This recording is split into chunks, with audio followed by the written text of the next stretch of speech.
बिस्मिल्लाहिर्रहमानिर्रहीम। शौहर के मरने के बाद मैं बच्चों का पेट पालने के लिए 1 लाख रुपए लेकर 3 दिन का निकाह कर दी। यूं एक दिन एक पागल सा आदमी मेरे पास आया और बोला, 30 दिन का 30 लाख दूंगा। मैं खुश होकर मान गई, मगर हैरान हुई कि वो शख्स एक रात भी मेरे करीब न आया था और पूरी रात तहज्जुद में गुजार देता था।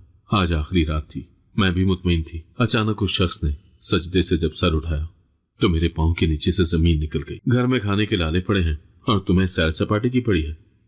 मैंने जली भुनी एक नजर अपने शौहर पर डाली, जो आईने के सामने खुद को संवारने में लगा था।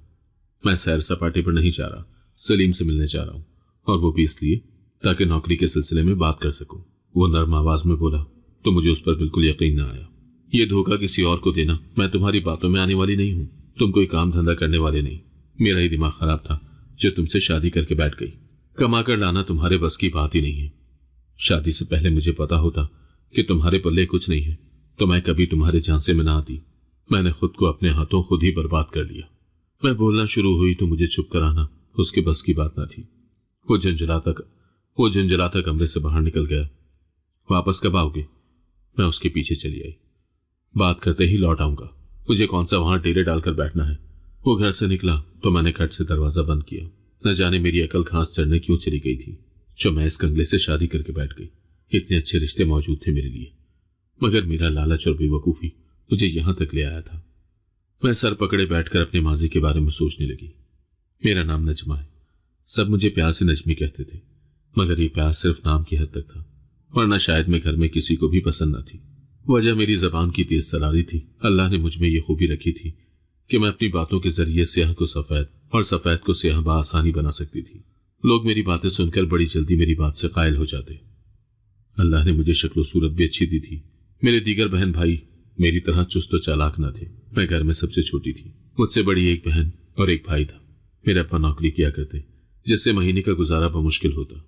मेरी बहन और अम्मी की बड़ी बड़ी ख्वाहिशात न थी। उन्होंने कभी अब्बा से किसी किस्म की फरमाइश न की थी। मैं हर वक्त अब्बा का सर खाती कि अब मुझे ये चीजें लाते और अब वो लाते। मेरी बड़ी बहन अल्लाह मियाँ की गाय थी। वो अम्मी अब्बू को ऐसा कहना मानती जैसे उनकी एक भी बात ना मानने से उसका बड़ा नुकसान हो जाएगा। उसने छोटी उम्र से घर का सारा काम संभाल लिया था। मैं फितरतन ही कुछ लापरवाह थी। मुझे घर के कामकाज से कोई सरोकार न था। फिर चूंकि बड़ी बहन ने सब कुछ संभाल लिया था तो अम्मी ने भी मुझ पर ज्यादा जोर न दिया। मेरी बहन को भी कभी मेरे काम ना करने पर कोई एतराज न हुआ। मैं अपनी जिंदगी में मगन थी। मुझे पढ़ने लिखने का कोई खास शौक न था, इसीलिए मैंने बमुश्किल रोध होकर मैट्रिक पास किया। मगर मुझे अमीर बनने का बहुत शौक था। शुरू से ही मुझे बड़ी गाड़ी में बैठने और बड़े घर में रहने का शौक था, और ये शौक मुझे खाला की तरफ देखकर हुआ। हमारी खाला एक अमीर औरत थी जिसके पास रुपए पैसे की बहुतात थी। खाला का शौहर तो जिंदा न था, मगर वो खाला के लिए इस कदर जमीन और जायदाद छोड़कर गया था कि खाला अकेली उस पर ऐश करती। खाला के यहाँ कोई भी औलाद न थी। वो अम्मी की भी रुपए पैसे से मदद कर दिया करती और अम्मा भी इतने में खुश हो जाती, जबकि मैं चाहती थी कि खाला के ज्यादा से ज्यादा पैसे हमारे पास आ जाए। भला अकेली खाला ने इतनी दौलत का क्या करना है। मगर कुछ अरसे बाद ही मुझे अंदाजा हो गया कि खाला के शौहर कुछ भी छोड़कर न गए थे। ये सब खाला की अपनी मेहनत की कमाई थी, लेकिन इस कमाई का जरिया क्या था, ये बात खाला ने आज तक किसी को पता न लगने दी। जिसके पास दौलत होती है उसके सब गुनाह माफ होते हैं। खाला से पूछने की किसी में जुर्रत भी न थी। वो गरीब रिश्तेदारों को कोई ना कोई फायदा पहुंचाती रहती, लिहाजा सभी लबों से उनके गुण गाते रहते। मैं भी चाहती थी कि मैं खाला की तरह अमीर हो जाऊं। मेरी बचपन से ही यह ख्वाहिश थी। मैंने खाला की खुशामद कुछ ज्यादा ही शुरू कर दी। उनके आगे पीछे घूमती ताकि मुझे भी वो राज मालूम हो जाए जिसकी वजह से खाला दिन ब दिन इतनी दौलत कमा रही थी। खाला ने मुझे कभी कानों कान खबर न होने दी। मेरा रिश्ता मामू के बेटे जफर से तय था। उनके घर के हालात भी हमारी तरह ही थे। वो अच्छा लड़का था और मुझे चाहता भी था। कभी कभार पैसे जमा करके या चुरा कर मेरे लिए तोहफा ले आता तो मैं कबूल कर लेती, मगर मुझे इतने सस्ते तोहफे कभी खुश न कर सके। मेरी ख्वाहिशात इतनी छोटी न थी। मुझे कीमती चीजें तोहफे के तौर पर चाहिए थी। उसने एक दिन पीतल की अंगूठी भी लाकर मेरे हाथ में डाल दी थी। मुझे उसकी इस हरकत पर गुस्सा तो बहुत आया। क्या था जो सोने की न सही चांदी की अंगूठी ही ले आता। गरीब इंसान के साथ जिंदगी गुजारने का क्या खाक मजा आएगा। मैंने चलकर सोचा मैं उसके लाए हर तोहफे में ऐब निकाल देती और उसकी खूब बेइज्जती करती, मगर फिर तोहफा भी रख लेती। अपनी अच्छी तबीयत और फितरत के बावजूद वो कभी मेरे दिल में जगह न बना सका। वो मेरी बहुत इज्जत किया करता, मगर मैंने उसकी कभी दिल से इज्जत न की, क्योंकि वो गरीब था और उसके पास दौलत के नाम पर एक ढेला भी न था। मेरी बहन का रिश्ता भी ताया के घर तय था। वो भी हमारी तरह गरीब थे, मगर मेरी बहन को इस शादी पर कोई एतराज न था, बल्कि अपने मंगेतर का जिक्र सुनकर वो शर्म से दोहरी और सुर्ख हो जाती। तो मैं हैरान होकर उसे देखती। मुझे दौलतमंद होने का एक और तरीका सूझ गया। किसी अमीर इंसान से शादी करके अपनी किस्मत बदली जा सकती थी। यही सोचकर मैंने अपना एक नया मिशन पकड़ा और किसी अमीर इंसान की तलाश में निकल खड़ी हुई। मैंने इर्द गिर्द अपने रिश्तेदारों में निगाह दौड़ाई, मगर वो सब गरीब के गरीब थे। खाला चूंकि खुद अमीर थी, लिहाजा उनके अजीज व अकारिब या मिलने जुलने वालों में कोई अमीर शख्स मुझे मिल सकता है। यही सोचकर मैं दोबारा खाला के दर पर जा पहुंची। खाला के यहाँ अक्सर लोगों की आमदोरफ्त रहती, मगर मुझे अपने मतलब का कोई इंसान न मिला, तो मैंने खाला से बात करने की ठानी। शर्म झिझक बराए ताक रखकर मैंने खाला को साफ साफ बता दिया कि मुझे किसी दौलतमंद इंसान की तलाश है, भले से बुढ़ा ही हो, सारी दौलत मेरे नाम लगाकर खुद बेशक मर जाए। खाला ने हैरत से मुझे देखा। नजमा, तू तो बिल्कुल मेरी तरह है, झटपट अमीर होना चाहती है। वो मुस्कुराकर बोली तो मुझे ढारस हुई। खाला मेरे लिए जरूर कुछ करेंगी, मैंने खुशी से सोचा। मगर तेरे मंगेतर का क्या बनेगा? खाला ने जफर की याद मुझे दिलाई तो मेरा दिल जल गया। खाला, मुझे उसमें कोई दिलचस्पी नहीं है, उसका रिश्ता खत्म ही समझो। अच्छा, तो फिर एक लड़का है मेरी नजर में, अच्छा खासा शरीफ है, मगर अमीर बहुत है, उस पर किस्मत आजमाई कर ले। खाला ने मेरे मन की मुराद पूरी की तो मैं खुशी से छलांगे लगाने लगी। कौन है खाला? मुझे उसके बारे में बताओ।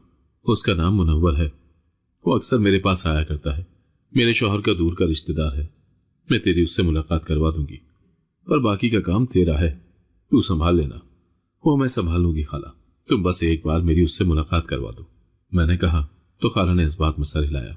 हाँ हाँ, क्यों नहीं, मैं तेरी बात समझ गई हूँ, तू भी मेरी बात समझ ले।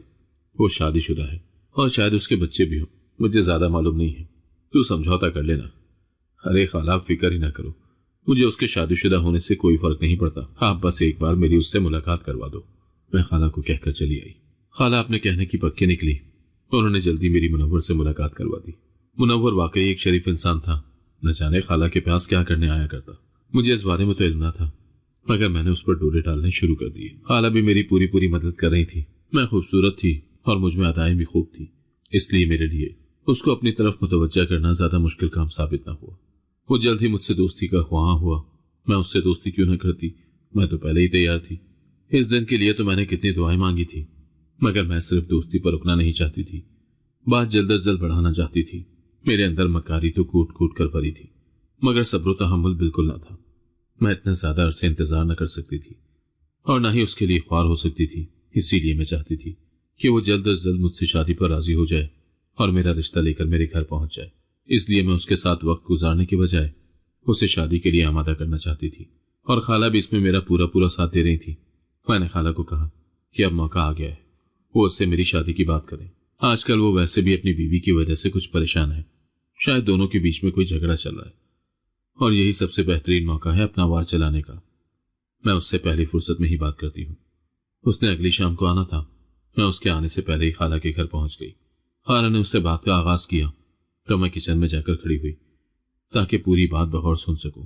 मुझे लगता है तुम मेरी भांजी में दिलचस्पी लेने लगे हो। खाला ने मुस्कुराकर बात का आगाज किया तो वो कुछ गड़बड़ा गया।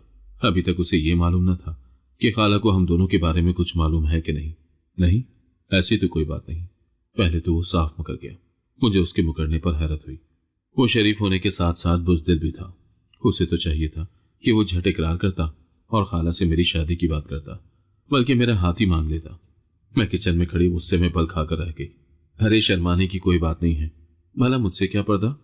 हाँ, अगर ऐसी कोई बात है तो तुम खुलकर कह सकते हो। खाला ने उसका हौसला बढ़ाया तो उसने एक लम्हा सोचने के लिए लिया, और दूसरे ही लम्हे उसके मुंह से निकलने वाले अल्फाज सुनकर मैं खुशी से उछल पड़ी। जी आंटी, मुझे लगता है कि शायद हम दोनों के दरमियान एक अच्छी केमिस्ट्री जम सकती है। मेरी बीवी के बारे में तो आपको मालूम ही है, वो बेहद नखरे वाली है। न जाने उसको किस बात का घमंड है। उसने खाला से अपनी बीवी की बुराइयां शुरू कर दी तो मेरा दिल बलियों उछलने लगा। हाँ, तो इसमें बड़ी बात क्या है? तुम्हारे पास कौन सा रुपए पैसे की कमी है? तुम चाहो तो 2 छोड़ 4 शादियां भी कर सकते हो। इस्लाम ने भी तो इजाजत दे रखी है। तुम बात आगे बढ़ाओ, मैं तुम्हारा पूरा पूरा साथ दूंगी। मैं तुम्हें यूं परेशान नहीं देख सकती, खाला ने हमदर्दी से भरपूर लहजे में कहा तो उसका हौसला बढ़ा।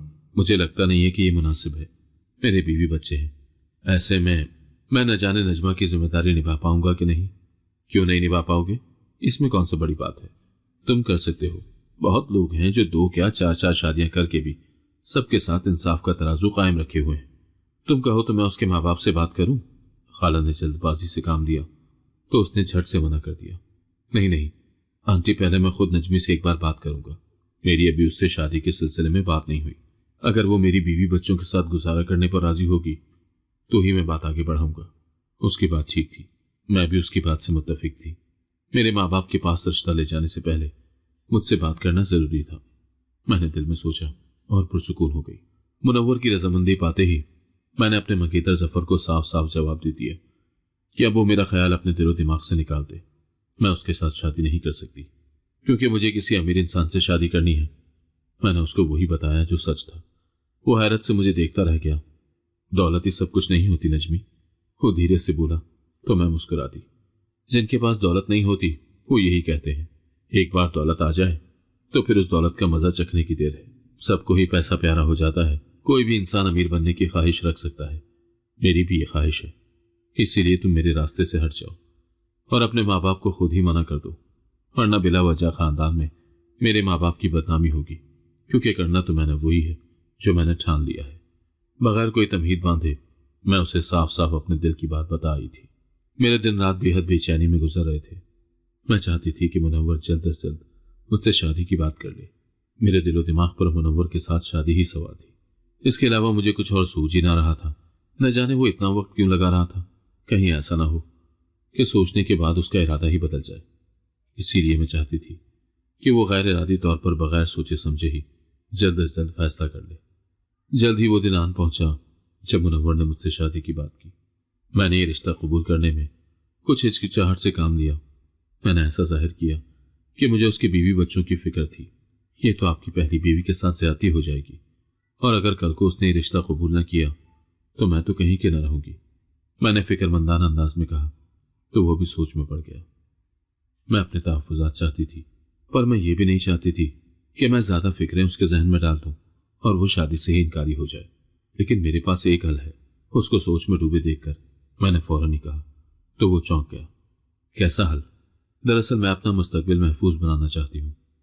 ऐसा ना हो कि कल को आप अपनी पहली बीवी के दबाव में आकर मुझे घर से चलता कर दें तो मेरे माँ बाप भी मुझे कबूल न करें। इसीलिए आपको मेरी कुछ शराइत मानना होगी। एक घर मेरे नाम करना होगा ताकि कम से कम मैं सुकून से तो रह सकूं। तुम कैसी बातें कर रही हो? मैं तुमसे मोहब्बत की शादी करना चाहता हूँ। भला तुम्हारे लिए इंतजाम क्यों ना करूंगा? अगर पहली बीवी से मुझे कुछ लगाव होता तो दूसरी शादी का सोचता ही ना। वो एक मगरूर औरत है जिसे अपने सिवा कुछ दिखाई नहीं देता। तो तभी तो मैं कह रही हूं कि वो इस रिश्ते को भी बिल्कुल कबूल ना करेगी और हमारी राह में कई रुकावटें खड़ी कर सकती है। फिर आपके बच्चे उसके पास हैं, वो बच्चों के जरिए भी आपको ब्लैकमेल कर सकती है। इसलिए आपको मेरी शराइत माननी होगी। ठीक है, मुझे तुम्हारी हर शर्त मंजूर है, बस तुम मुझसे शादी कर लो। बिलाखिर उसने हथियार डाले तो मैं खुश हो गई। मैं जो चाहती थी वही हुआ। मुनव्वर ने मेरी हर एक शर्त मान ली और मेरे माँ बाप के पास रिश्ता लेकर पहुंच गया। अम्मा अब्बा हैरान थे कि एक शादीशुदा और बच्चों का बाप मेरे लिए रिश्ता लाया था, मगर जब मैं राजी थी तो अम्मा अब्बा क्या कर सकते थे। मैंने अम्मा अब्बा को साफ बता दिया कि मैं जफर से शादी न करूंगी। शुक्र था कि जफर की तरफ से भी बिल्कुल खामोशी थी। उस दिन के बाद से ना तो मुझसे उसने कोई बात की, ना मेरे माँ बाप से, बल्कि उसके माँ बाप ने भी खामोशी इख्तियार कर ली थी और वो हमसे नाराज भी न थे। ऐसे में जफर ने मेरे लिए मजीद आसानी पैदा कर दी थी। मुझे उसके रवैये पर अफसोस तो हुआ कि वो एकदम मेरी जिंदगी से ऐसे निकल गया था कि जैसे खुद ही निकलने को तैयार हो। मगर मुझे उसकी फिक्र करने की क्या जरूरत थी, जबकि मुझे उससे शादी करना ही ना थी। वो अपनी जिंदगी में जो मर्जी करे, मुझे उससे क्या सरोकार था। खाला ने भी अम्मा पर दबाव डाला तो वो राजी हो गई। खाला के सामने वो क्यों कर इनकार करते, क्योंकि वो खाला का काफी पैसा खा चुके थे। मेरी बड़ी बहन की शादी कुछ अर्सा पहले ही हुई थी और खाला ने काफी पैसा अम्मा अब्बा को उधार दिया था। बेटी अमीर घर में देनी चाहिए, वो वहां जाकर तुम्हारे भी दिन बदल सकती है। खाला ने उनको लालच दिया तो इनकार की गुंजाइश ही न रही। सब कुछ बड़ी आसानी से हो गया। मुझे सादगी से रुखसत करके अपने साथ अपने घर ले गया। मेरी किस्मत, जिंदगी, हालात सब कुछ ही बदल गया था। मुनव्वर से शादी के बाद मैं बहुत खुश थी।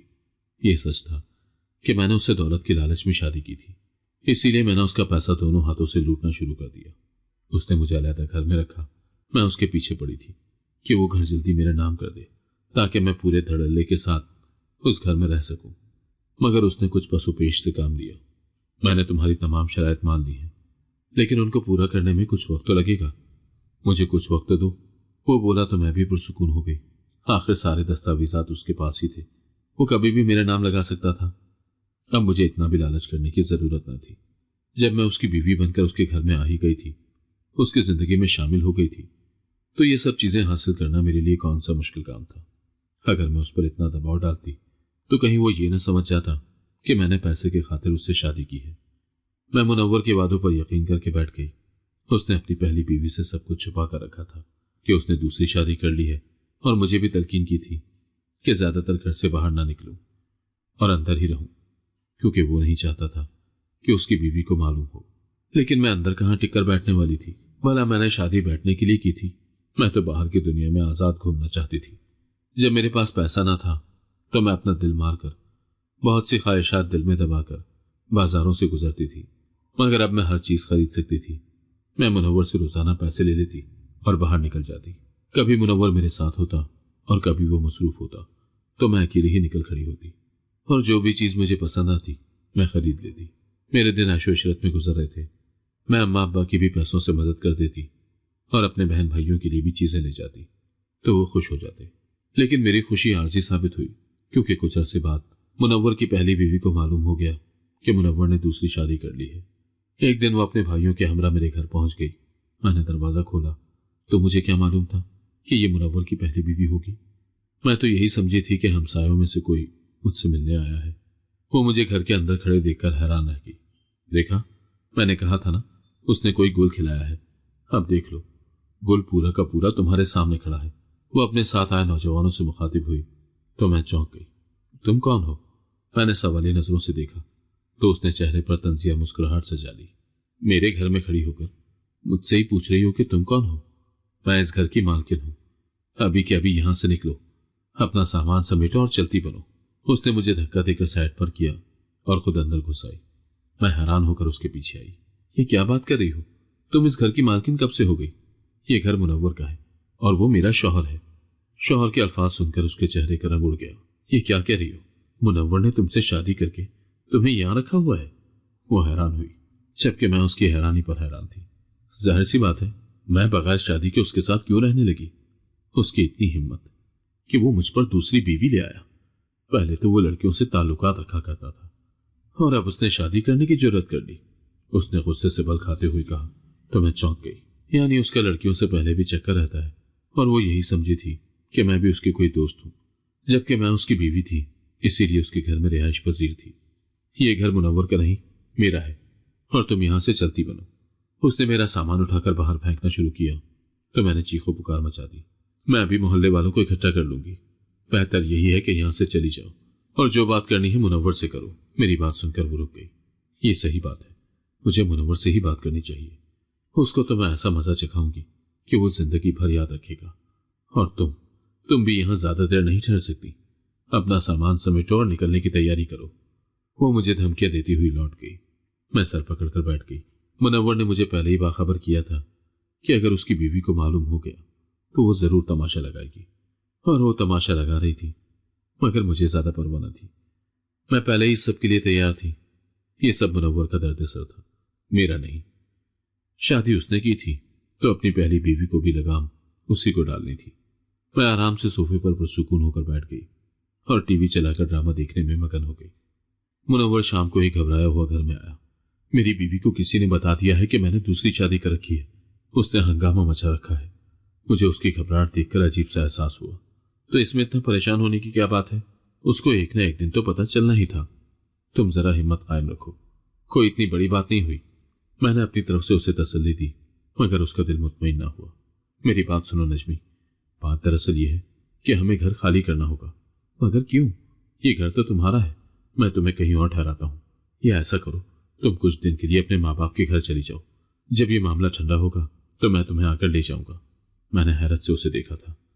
भला इस सब में मेरा माँ बाप के घर जाना कहाँ मुनासिब था? तुम अपने तौर पर यह मामला निपटाओ और उसको कह दो कि आइंदा इस घर में आने की जरूरत न करे। ये घर मेरा है। मैं उसकी टांगे तोड़कर उसके हाथ में पकड़ा दूंगी मैंने धमकाने के अंदाज में कहा तो मुनव्वर ने अपना सर पकड़ लिया। ये घर उसका है, ये उसके नाम है, उसके बाप ने ही उसे दिया था। मैंने अफसोस से अपने शौहर को देखा जिसने मुझे अपनी पहली बीवी के घर में लाकर रखा हुआ था। मगर तुमने तो कहा था कि ये घर तुम मेरे नाम कर दोगे। ये घर नहीं, मैंने ये कहा था कि तुम्हारे नाम घर कर दूंगा, मगर अभी तक नहीं कर सका। ठीक है, तुम उसको इधर भेज दो और जिस घर में तुमने अपनी पहली बीवी को रखा हुआ है मैं उस घर में जाकर रह लेती हूँ। वो तो तुम्हारा घर है ना, वो भी मेरा घर नहीं है, वो भी मेरी पहली बीवी के नाम पर ही है। उसने सर झुकाकर कहा तो मैंने हैरत से उसकी तरफ देखा। तुम्हारा अपना भी कोई घर है या सब कुछ बीवी के नाम पर लगा चुके हो? मैंने बीवी के नाम कुछ नहीं लगाया, ये सारी दौलत और जायदाद उसकी अपनी ही है, मेरे पास एक रुपया भी नहीं है। मैंने गुस्से से उसकी तरफ देखा। मैं एक गरीब घराने से हूँ। मेरी बीवी के माँ बाप ने मेरी शराफत देखकर मुझे अपनी बेटी के लिए चुना, मगर सब कुछ अपनी बेटी के नाम लगा दिया। मैं अपनी मर्जी से जब चाहूं जितना चाहूं खर्च कर सकता हूं, मगर ये सब है तो उसी का, और जब वो चाहे मुझे चलता कर सकती है। मेरी किस्मत ने मुझे कहां लाकर खड़ा किया था, मैं तो सब कुछ लुटाकर बैठ गई थी। मुनव्वर ने मुझे बहुत बड़ा धोखा दिया था। मैं हैरत से उसके सामने खड़ी थी। यह इंकिशाफ के मुनव्वर की पहली बीवी के नाम ये सब जायदादें थी, मेरे लिए जानलेवा था। मुनव्वर ने धोखे से मुझे अपनी जिंदगी में शामिल किया था और अब यह हकीकत मुझ पर वाज़ेह हो गई थी। मेरी सारी उम्मीदें, ख्वाहिशात और ख्वाब एक धोखे पर मबनी थी। ये सब क्या कह रहे हो? मेरे हलक से आवाज तक न निकली। तुमने मुझे इतना बड़ा धोखा क्यों दिया? तुम्हें मुझे सब पहले ही बता देना चाहिए था, मैं गुस्से से बोली। मुनव्वर मेरी हैरानी पर खुद हैरान हो गया। तुमने मुझसे दौलत के लिए शादी की थी या मुझसे मुतासिर हुई थी? वो बोला, मैंने तुमसे अपने गम दूर करने के लिए शादी की थी। तुम्हें साफ बताया था कि मेरी पहली बीवी बहुत मगरूर है और उसका गुरूर सिर्फ अपनी दौलत पर था। वो मुझे नौकर से ज्यादा हैसियत नहीं देती थी, इसीलिए मैंने तुमसे शादी की थी। उसकी बात सुनकर मैंने अपना सर पकड़ लिया। मेरी किस्मत मुझे कहां से कहां ले आई थी। इससे बेहतर तो ये होता कि मैं किसी ऐसे इंसान से शादी कर लेती जो गरीब होता, मगर ये सब जिल्लत और हंगामा न सहना पड़ता। ये सब कुछ तुम्हें पहले बताना चाहिए था, मैंने गुस्से से धाड़ कर कहा। वो धीरे से बोला, पहले बता देता तो तुम मुझसे शादी न करती।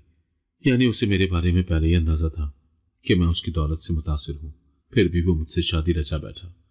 मुनव्वर बड़ा ही धोखेबाज निकला। उसकी पहली बीवी ने वही किया जो उसे करना चाहिए था। उसने मुनव्वर पर दाना पानी तक बंद कर दिया। उसके हाथ में उसने पहले भी कुछ न दिया था, सब कुछ उसके अपने हाथ में था। और अब जबकि वो दूसरी शादी करके बैठ गया था तो वो उसे अपनी दौलत से क्यों फायदा पहुंचाती। उसने मुनव्वर को घर से चलता किया और हमसे वो घर भी खाली करवा लिया। मुनव्वर एक किराए का घर लेकर रहने लगा। मैं अपनी किस्मत को कोसती या अपने शौहर को, मुझे समझ न आता। या तो शायद मेरी किस्मत ही खराब थी। मेरी तमाम कोशिशें रायगा गई थी। मैंने कितने जतन करके उससे शादी की थी और मेरे हाथ कुछ भी ना आया था।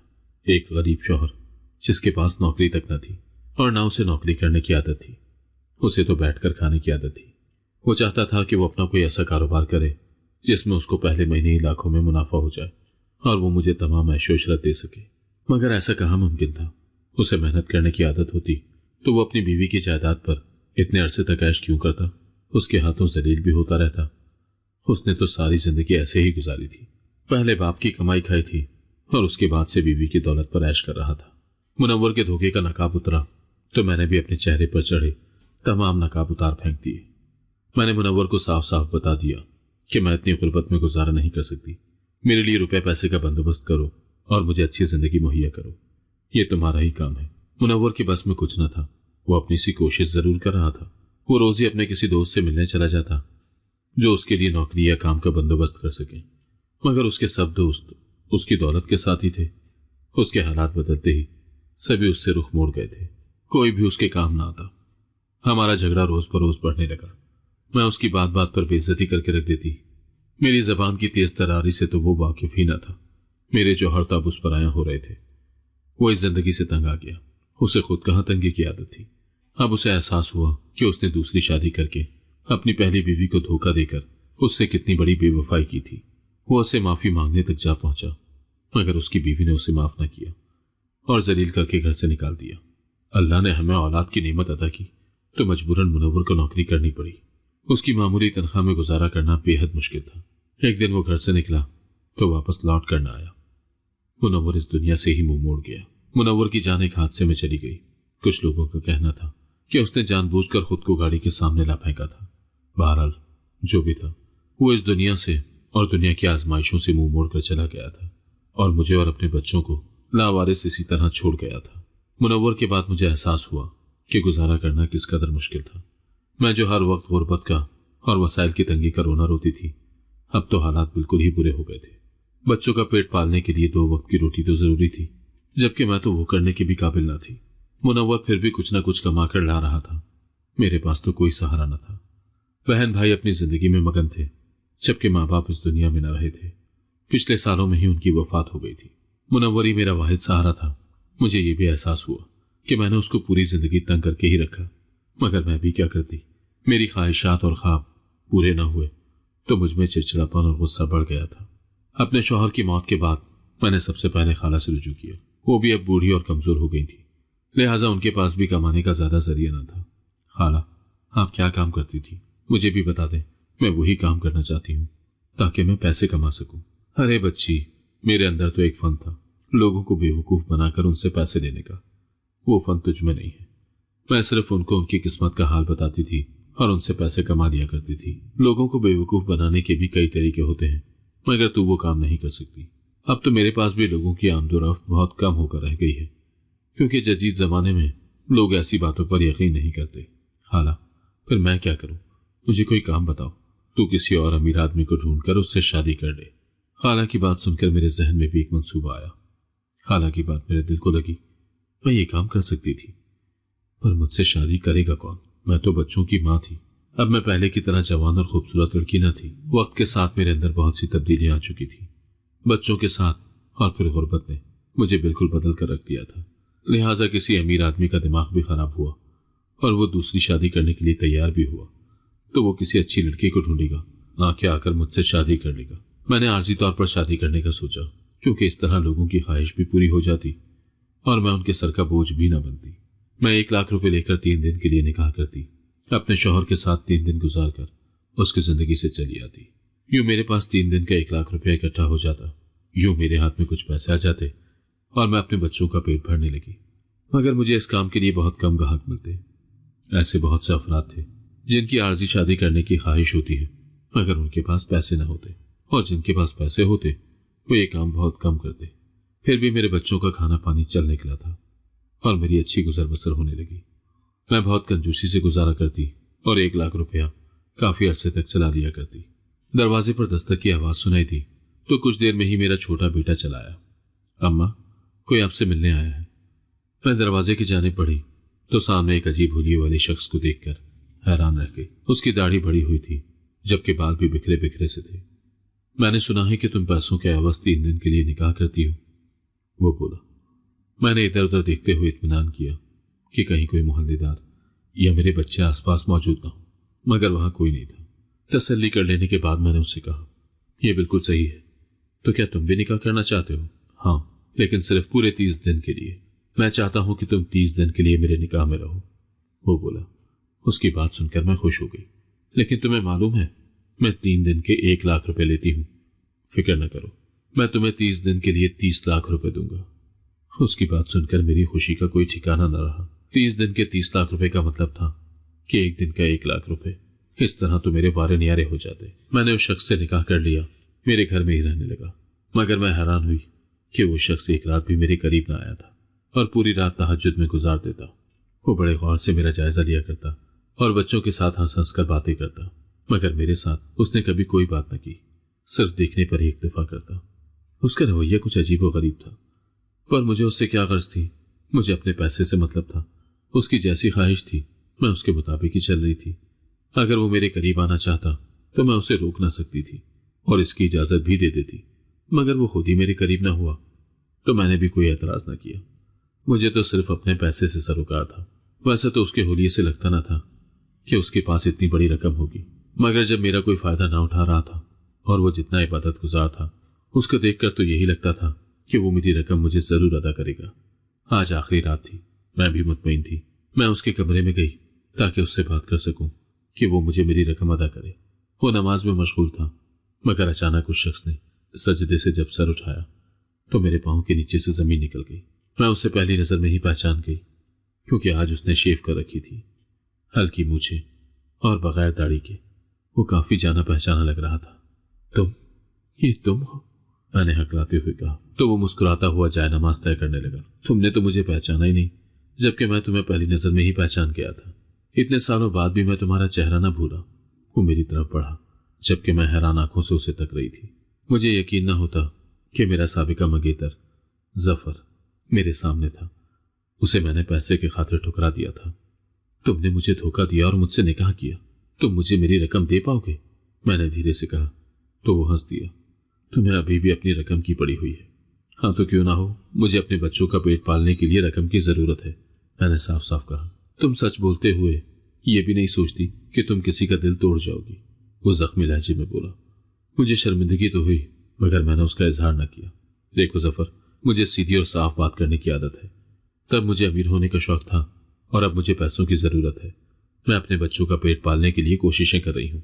इसीलिए तुम मुझे शर्मिंदा करने की कोशिश न करो और वादे के मुताबिक मेरी रकम मेरे हाथ में रखो और यहां से चलते बनो। मैं शायद कुछ ज्यादा ही बेमुरवत हो रही थी, मगर गुजरते वक्त ने मुझे ऐसा बना दिया था। सफर के मामले में तो मैं शुरू से ही ऐसी थी। तुम फिक्र न करो, मैं तुम्हारी रकम तुम्हारे हवाले करूंगा। मैं अब वो गरीब जफर नहीं जिसे तुम उस हाल में छोड़कर गई थी। मेरे पास पैसा है। मैंने इतना रुपया कमाया है कि आज मैं तुम्हारी हर ख्वाहिश पूरी करने के काबिल हूं। क्योंकि तुमने मेरा दिल तोड़ा था, मैंने होश संभालते ही हमेशा तुम्हारे बारे में सोचा। क्योंकि मेरे माँ बाप ने मेरा रिश्ता तुमसे तय कर दिया था। तुम कभी भी मेरे दिलो दिमाग से निकल ना पाई। नजमी, मैं आज भी तुम्हें चाहता हूँ। तुम्हारे खातिर मैंने शादी भी नहीं की, लेकिन मैंने खुद से तय किया था कि जब तक मैं इतना पैसा ना कमा लूं जितना तुम्हें चाहिए, तब तक मैं दोबारा तुम्हें अपनी कभी शक्ल नहीं दिखाऊंगा। इसीलिए मैंने अम्मा बाबा को भी मना कर दिया था कि तुम्हारे रिश्ते की राह में कोई रुकावट न बने। मैं चाहता था कि तुम एक खुशगवार जिंदगी गुजारो और तुम्हें तुम्हारी पसंद का जीवन साथी मिले। मुझे इस बारे में सुनकर खुशी हुई थी कि तुम्हें एक अमीर शौहर मिला है, मगर तुम्हारी किस्मत खराब थी कि वो जल्दी इस दुनिया से चल बसा। अब मैं तुम्हारी राह से कांटे चुनने आया हूं। मैं तुम्हारी राह में फूल बिछा दूंगा। तुम्हारे लिए मेरे पास पेशकश है। चाहो तो 30 लाख रुपए ले लो और चाहो तो मुझे अपनी जिंदगी का साथी बना लो। मैं तुम्हारे बच्चों के और तुम्हारे सारे खर्चे उठाने के लिए तैयार हूं। वो अपना हाथ मेरे आगे फैलाकर बोला। तो मैं सोच में पड़ गई कि कहीं एक बार फिर मेरे साथ धोखा ना हो जाए। अगर मुनव्वर की तरह इसके पल्ले भी कुछ ना हुआ तो। मगर इस बार एक तरफ सिर्फ 30 लाख रुपए थे और एक तरफ जफर का हाथ। मुझे जफर का हाथ थाम लेना चाहिए, क्योंकि मुझे पैसों के साथ मुखलिस जीवन साथी की जरूरत थी। तुम्हें मेरे माजी के मुतालिक मालूम है कि मैं कैसे लोगों से निकाह करके पैसे कमाती रही हूं। मुझे सब मालूम है।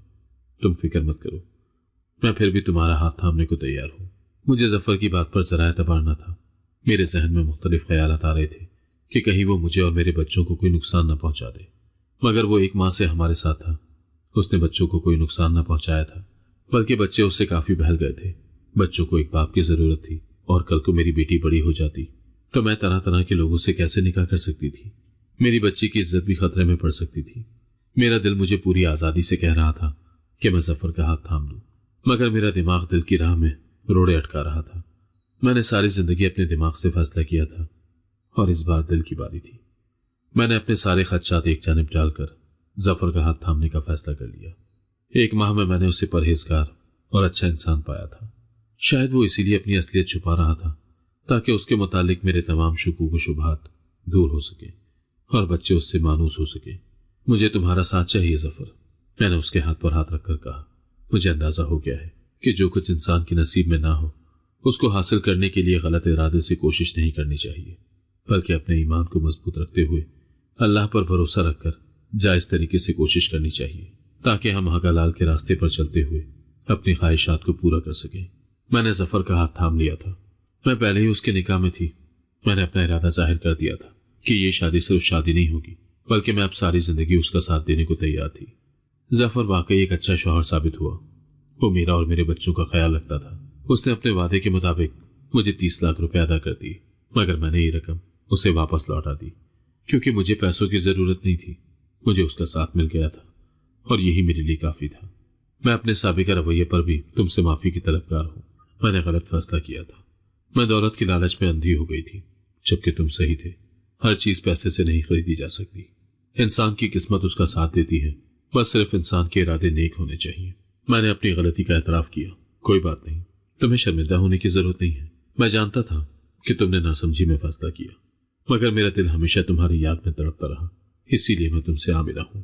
मैंने अपने खुदा से सच्चे दिल से दुआ की थी कि वो मुझे मेरे मकसद में कामयाब करे। देखो, आज मेरे पास दौलत भी है और तुम भी। मुझे अपनी जिंदगी में किसी चीज की कमी महसूस नहीं होती। मैं इन बच्चों को पाल पोस कर खुदा की राह में भी सुरखरू हो सकता हूँ। वो मुस्कुराते हुए शफकत से मेरे बच्चों के सर पर हाथ रख देता तो मैं खुशी से झूम उठती। अपने बच्चों को खुश देखकर मेरा दिल मुतमईन हो जाता। मैंने वाकई एक गलत फैसला किया था। एक अच्छे इंसान पर दौलत को तरजीह दी थी, जबकि जफर जैसे इंसान का साथ पाना तो खुशकिस्मती थी, लेकिन मैं उसके काबिल नहीं थी। शायद ये फैसला वाकई खुदा का था। मैंने जफर को अपने काबिल नहीं समझा था, लेकिन हकीकत में तो वो मेरे गुमान से कहीं आगे था। इबादत गुजार और नेक शख्स था, जबकि मैं गुनहगार आजमाइशों से गुजरकर उस तक पहुंची थी। दरअसल जफर मेरा इंतजार नहीं कर रहा था, बल्कि कुदरत ने मुझे उसके काबिल बनाने के लिए मुझे आजमाइशों से गुजारा था। एक ऐसा जीवन साथी जो मेरे साथ मुखलिस हो और मेरी जिंदगी को संवार दे। खुदा ने अब हम दोनों का साथ लिखा था। मुझे खुदा के फैसले पर दिलो जान से इत्मीनान और सुकून था, और मुझे खुदा की मसलिहत और बेहतरी भी समझ में आ गई थी। मैं भी जफर के साथ नमाज पढ़ती और ज्यादा वक्त अल्लाह की इबादत में गुजारने लगी। मैं अपने गुनाहों की माफी तलब करती, खुदा की बारगाह में सुरखरू होने की कोशिश में लग गई थी। अगर आपको आज की कहानी पसंद आई है तो वीडियो को जरूर लाइक कीजिएगा और अपने दोस्तों के साथ भी शेयर कीजिएगा। और हाँ, अगर आपने अभी तक हमारा चैनल सब्सक्राइब नहीं किया तो जरूर सब्सक्राइब करें। मिलते हैं कल एक नई और दिलचस्प कहानी के साथ। अल्लाह हाफिज।